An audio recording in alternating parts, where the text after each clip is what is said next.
What is up? Welcome back to the DreamMason podcast. I am so excited to record today.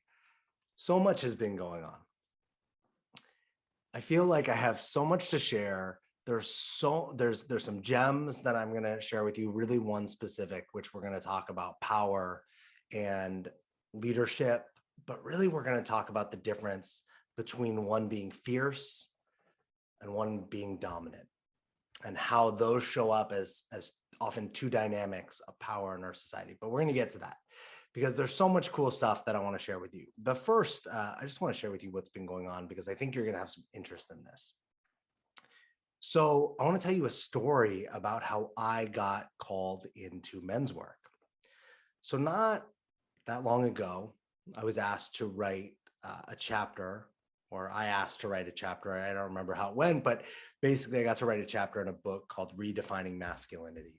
And it's, I think, 8 authors, 8 men writing about their experience of masculinity, of being a man. And I kind of dove into that book and didn't really know how it would impact me or affect me. And I think, we live in a world where we talk about lots of things. We talk about men, we talk about women, we talk about masculinity, we talk about femininity. Some of us get really intentional about this conversation. Some of us brush over the surface. I think for me, for the most part, I hadn't really thought all that much about it. And in writing that chapter, it really opened something up for me. Part of it that it opened up was simply the conversation, the thinking about, where did I learn how to be a man? I would ask you that, to answer that question. Where did you, if you're a man, who taught you how to be a man? Who taught them how to be a man? Who even informed our conversations about masculinity? Well, again, I can't speak for you or answer for you, but I know for me, conversations about masculinity were mostly informed by simply what I saw. I saw my dad as a man being angry, short-tempered, really hardworking, really committed to work and providing. I saw interest in sports. I saw interest in women. When I looked at media, I saw action heroes, things like Terminator and Rambo and Rocky. I saw Italian mafia movies. I saw this version of masculinity that looked like that looked like anger, that looked like dominance, that looked like taking what one wanted. I also saw a version of masculinity that was like Zach from Saved by the Bell, or these kind of bad boy guys who use manipulation and charismatic attributes to get what they wanted. And so my version of masculinity got formed from all these inputs. And when I look now as a man, to think where my masculinity was formed, wow, it really wasn't intentional. It really wasn't on purpose. I never looked at, hey, is it serving me? Is it serving the world? Is it serving my relationships? And for the most part, it wasn't. And I look at, and I can look at other men who I've seen in my life, and is their version of masculinity serving them and their relationship? So this conversation in this book opened up all of these things. And that started a conversation of having me pay attention to and coach people and work with men around their masculinity, around their relationships. It wasn't specifically like I was working on with men around their masculinity. It was like I'd be working with a man around his relationship with his wife. And he would say something like, oh, my wife is like this feminist. She's trying to be all empowered. And as a coach, I would say, it sounds like you have a problem with your wife feeling empowered. What's the problem with that? And the client would share whatever they would share. And often it was like, oh, it's this trend of this thing or whatnot. And I got to look at with like said, man, how is your wife getting empowered a problem, right? How is that not a great thing? Don't you want your daughters to be empowered? Well, they're going to eventually be wives. Do you right? And you can see how these pieces got formed, that conversations started getting opened up around masculinity, femininity, relationships of men and female dynamics in ways that I hadn't looked at them before. Let's jump forward a little bit. And I'm playing with this conversation. I'm reading more books about masculinity. I'm reading books about femininity. I'm listening to more conversations. I'm watching videos. And as I look out in the world, and Evan and I talk about this, my interest in men's work starts to peak. But when I look out in the world, most of what I see, now I'm sure somebody listening to this is going to have a opinion about something else exists, and it may be true, right? I only know what I know. Most of what I notice that I see is two types of men's work. One, which has men go to an older paradigm. So let's learn survival skills. Let's shoot guns out of helicopters. Let's, paint on our face and go out into the desert and shake each other and get really connected through aggression and intensity, and let's bond as a brotherhood in like this, I want to say, archaic way. And while I don't think there's anything specifically wrong with that, I think it's archaic. I think that me going out into the desert and learning about survival skills and ancient things, like about what it was to be a man, was relevant at a point in time in our history, but isn't so relevant today. It's more relevant that you know how to code than you know how to hunt. Now, the apocalypse happens, that might change, but currently, survival skills, you could say coding is a better survival skill than hunting at this current moment for most of the people that I know in the world that I live in. And then I see this other paradigm, which is all about the softening of men. So the first paradigm really was built, right, with World War II and the Great Depression, and these hard and tough men that needed to make hard and tough boys. And then the other side is the backlash to that, right? That consequence to that hard man is no access to feelings, difficulty connection, intense amount of pressure to be strong and succeed and never back down and win at all costs. That old paradigm of masculinity is exhausting. And the shift through mostly, a lot of it was brought on by feminism, had us look at the problems that version of masculinity created. And then the flip side of this is the softening of men. This idea that men need to be all in their emotions and their feelings. And I noticed that it's like the paradigm flipped. It's like that the pendulum went from one side to the other. And in a lot of ways, men got very soft. Well, I was really not into either one of these paradigms of men's work. And I'm sitting with two friends and Evan, and we're having this conversation. And one of these women says to me, or sorry, not one of these women, my friend's wife says to me, well, if you don't like what's out there, why don't you create it? And that really stung, right? I believe that if you don't like what is in your reality, create something different. If you don't like what you're experiencing, create something new, do something about it. And it stung because I noticed I'm complaining about something and I'm not doing it, and I'm not doing anything about it. And that really woke me up. And so I went on like a crash course of how can I learn as much about men's work and masculinity from various paradigms as I can. And I got to say, I just want to shout out to two sources that really were really powerful. One is, they're sitting here on my desk, but one is called The Will to Change. It's a book by Bell Hooks. Bell Hooks is a woman. I strongly recommend this book to men, to women. It is, Bell Hooks, even as a woman, was able to say things that I feel as a man that I didn't have words for and couldn't express. And the second book is a book by Trevor Boehm, I don't know how you pronounce his name. It's called Man Uncivilized. And that felt like the other side of the conversation. Do I agree with everything in either one of these books? Absolutely not. Do I agree with lots of things? Sure. And there's somewhere in the middle that I really got clear on, that my masculinity, my femininity, your masculinity is not one thing or not one thing. It's not to take you out of one box and tell you who you shouldn't be or what you shouldn't be and put you in another. I want to make the argument that if I'm a Navy SEAL, what it means to be masculine is different than if I'm a stay-at-home father of 4 young children. If I'm a woman, and I'm running for president, what it means to be feminine is different than if I'm a woman and I'm a stay-at-home mom with 4 children. And we could do this with anything. What it means to be masculine might mean something different if you're an athlete, if you work in the wilderness, if you work with animals. Your to be feminine might be different if you're a doctor, a therapist, a caregiver, a lawyer. That who are we as people to say what is masculine, what is feminine, and how people should show up? That seems like a dated paradigm in itself. What if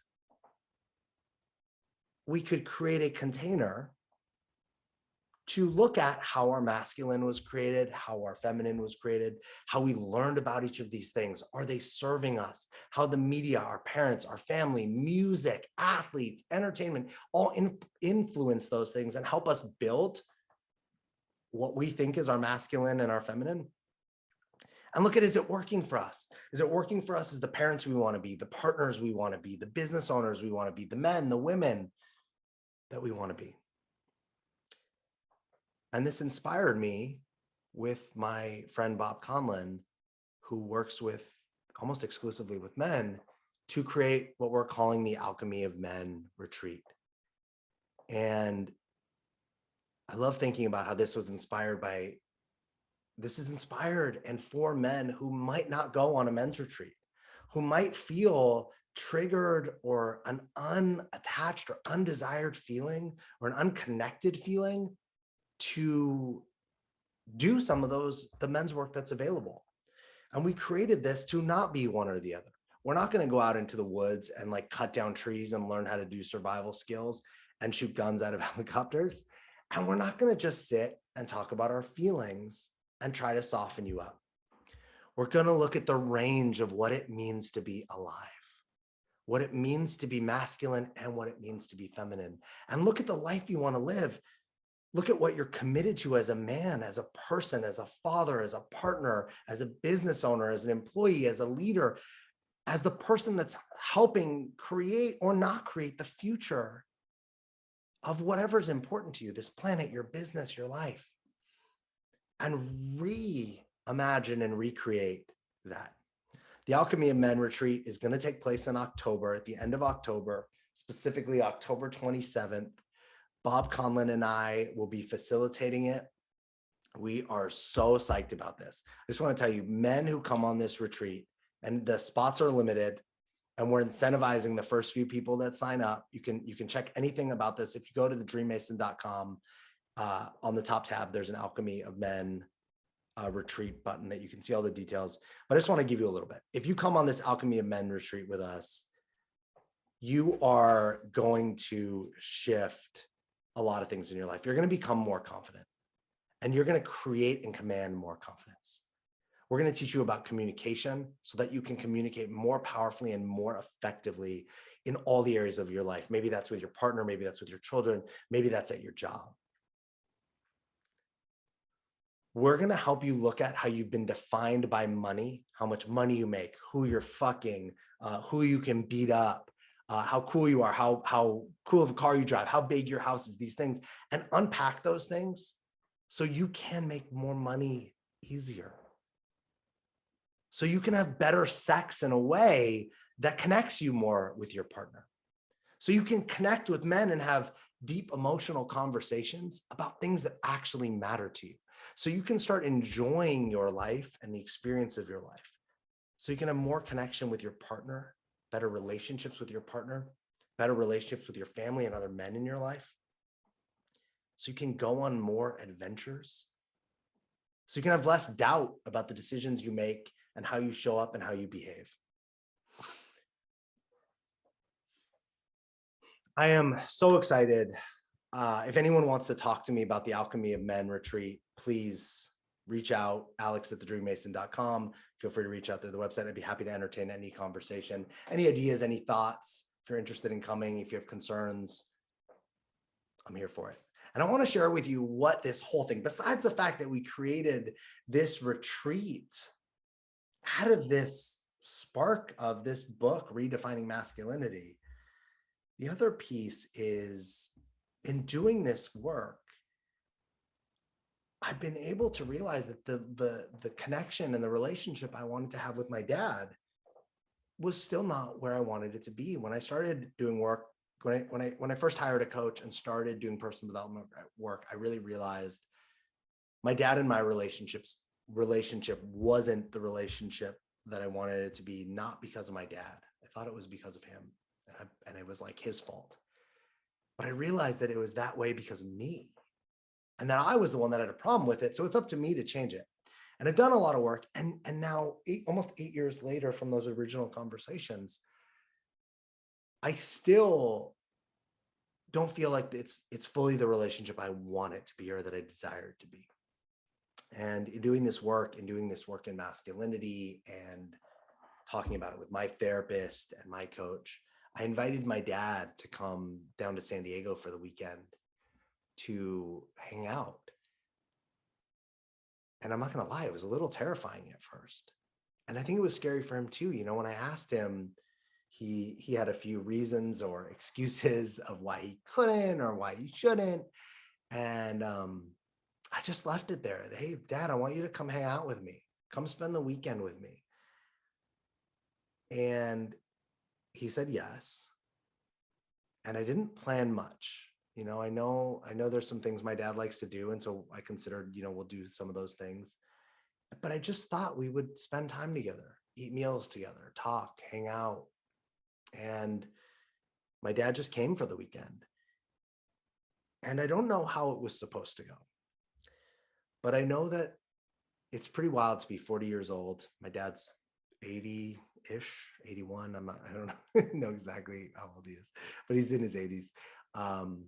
And I learned things about my dad that I never knew. First day, I learned that my dad loved cats. Now, that seems like a silly little thing, but that's part of who he is. And I never knew that about him. And when he got to our house, Evan's cat Tucker, our cat Tucker, came downstairs and he like got all soft and cute with this little cat. And it was like, wait, you like cats? My dad was like, I love cats. I've always loved cats. And he's like, we never had a cat because your grandfather was allergic. Now I knew my grandfather was allergic to cats, but I never knew my dad loved cats. And, it made me think about like, how many things do we not know about our parents that once they're gone, we might never know? So let's take this a step further.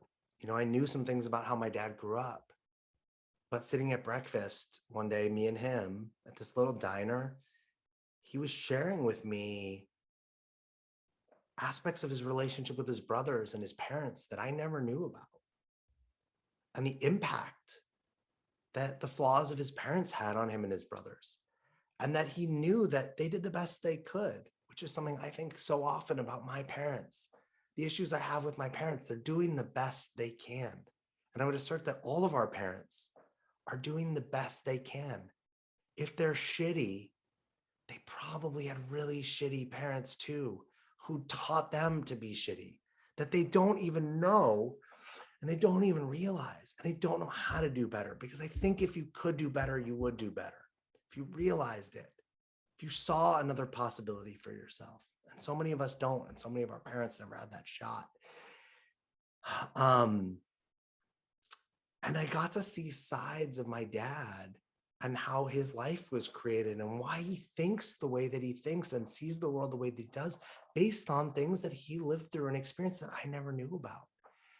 And, he said some things that were confronting and, let's say, really dated and not appropriate. And I got to practice being patient, but also not accepting.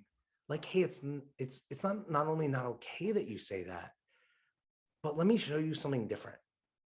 And he was willing to hear and see different perspectives, which I think all I'm going to say about this is like, I opened up my heart to my dad. I had the courage to open up my heart to my dad and slow down and listen and ask questions. And what did I get back? He slowed down. He listened. He asked questions. And we connected. Now, is it the perfect father-son relationship? No. Does it have even more room to expand? Absolutely. Am I so grateful that I had this opportunity while he's alive? Yeah, hell yeah. And I want to do it again, and I want to keep this going. And if I hadn't been willing to explore men's work, even by being called out by it and even being triggered by it and not liking what I was seeing, I wouldn't have had this experience. So if you're a man listening to this, I really invite you to take a look at my website, thedreammason.com. Take a look at the Alchemy of Men retreat happening in October. I invite you to take a look at your life and your relationships with other men. Are they surface level? Do you talk about sports and sex and women and how much money you make and food? Do you ever get into deep water? Or do you always and often play on the surface? Are you willing to share about your emotions, your feelings, the things you're struggling with? Because I know that with men in my life, I can, and I do, and it's refreshing. And we can actually hang out and talk about things that matter, that really matter in our lives, and really connect on we're not the only ones that feel like this. And then that expands to the other people in our lives, other men.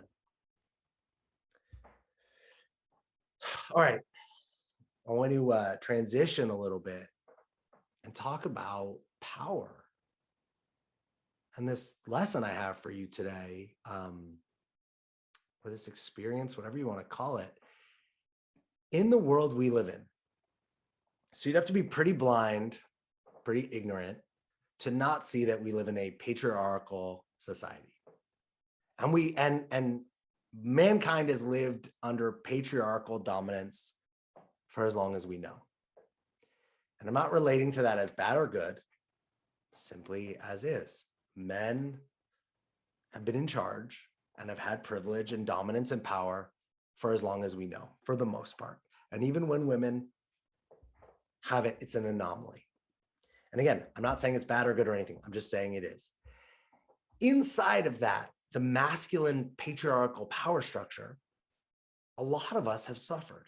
I would even assert that men in power have suffered, because to keep up the ruse of power and dominance and getting the job done and results oriented and go, go, go, hustle, hustle, hustle, stronger, bigger, faster, stronger.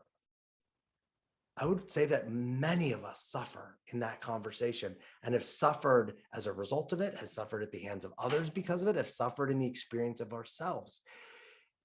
And inside of that wounded masculine, we have learned that power often looks like dominance. Our bosses dominate, our leadership dominates, police dominate, military dominance, athletic dominance, sexual dominance. Power often in our paradigm looks like dominance. But here's the thing. Dominance comes from insecurity. If I have to dominate you, there's something that I'm concerned about that would have me have to dominate you. Dominance is not power. It's a sheer force of will. It's an over-exaggeration. It's an overcompensation. It's power from ego or shadow side. Now you might be saying, well, what does power look like if it's not dominance? Well, power looks like fierceness. Here's another way to look at this. If we look out in nature, a lion is the king of the jungle, right? The lion doesn't go around telling all the other animals how dominant it is. It doesn't going around scaring all the other animals. The lion just does what the lion does. The lion just lives its life. In the relationship to other animals, when the lion needs to be fierce, it's fierce. Its power comes from who it's being, not what it can do to everyone else or how it forces everyone else to be a certain way. Consider that's the big twist between dominant, being fierce and being dominant. If I'm dominant, I have to go do to everyone else. It's external. It's outside of me. If I am fierce, I can't be I can't do fierceness to you. I am fierce. It's who I'm being. It's how I'm showing up.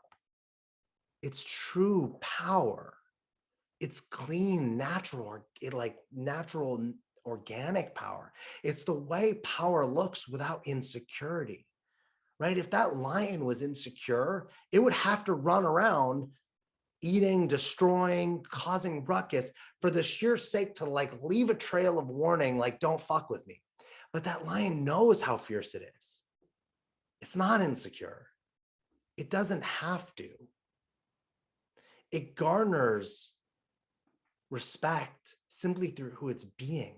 Now, if you're in charge of a business or you're in your relationship, you're responsible for, as a parent, or you own a business, if you're dominant, how do you think that causes your employees to show up?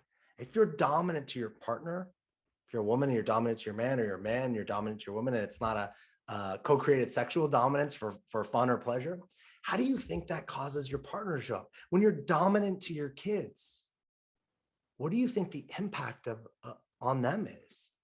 When our government is dominant to us, what's the impact? What's the result? How is it working? As a country, when the US is dominant over other countries, how's that working? What happens to the people in that other country and their thoughts about us? Same thing, we're all seeing it in Russia right now. When Russia is trying to dominate another country, what does the world see and think of Russia for the most part? Dominance doesn't garner respect. And it's also not an enjoyable experience. It's a pretty miserable experience, I would argue. The people doing the dominating are not happy. For the most part, they're pretty unhappy. And they have to, and they can never stop, because if it's about dominance, you can't ever let up. You have to keep the foot on the pedal. You have to keep your boot on the person's face. You have to continue to control and manage everything. But if you have true power and you bring that, and you are fierce, it's respected. It's enjoyable. You're actually able to connect with people. You can be fierce and have empathy. You can't really be dominant and have empathy. You can't really be dominant and really love, but you can be fierce and love.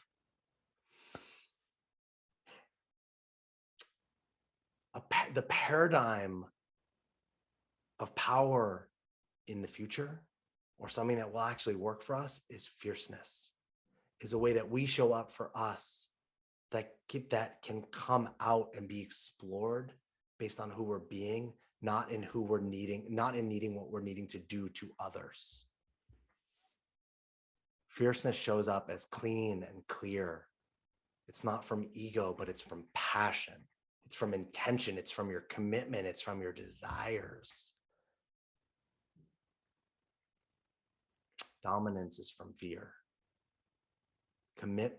Fierceness comes with boundaries and standards. Dominance comes from coercion and forcing. I would invite you to look at, in your business, in your relationships, when it comes to power, who have you idolized? Were they fierce? Were they dominant? Who are you being? What would it look like to get out of dominance and into being fierce? What would it look like to love and have boundaries? What would it look like to love and have passion and intention? What would it look like to trust and surrender and not have to control and manage? Thanks for listening to this episode of the DreamMason podcast. If you're interested in working with me and learning more about anything I'm up to, and grabbing a copy of Fictional Authenticity, my book, or in attending the Alchemy of Men retreat, please go to thedreammason.com. Thank you for being here. And I have one more thing to share with you before we wrap up. And I'll probably talk about this more on the next podcast, but I am launching a new podcast. It's called Playing with Problems, and it's already on iTunes and Spotify. You can check out you can look up Playing with Problems. It's also, you can find links to it on, all my socials. It's about the idea that most of the time on podcasts, we bring on people who are successful, who have achieved so much. And so often we, because of social media and podcasting, we start to think that all the successful people don't have problems. They're all in their past. They've conquered them. They've already overcome them. And I want to show and believe that we all have problems. It doesn't matter how successful you are not successful in every area of your life. And even the most admired and successful of us struggle with things. And playing with problems is going to explore that with people and current problems they are experiencing. And we're going to work them out there right on the podcast. So as a listener, you might gain some insights, some new perspectives, some new ideas on how you can deal with things that you're facing that likely some successful people that you admire are also facing. If you're interested in being a guest on Playing with Problems, reach out to me, alex@thedreammason.com, and I would be happy to, me and my team would be happy to have a conversation with you about that. Thanks again for listening to the Dream Mason podcast. I look forward to doing this with you again later.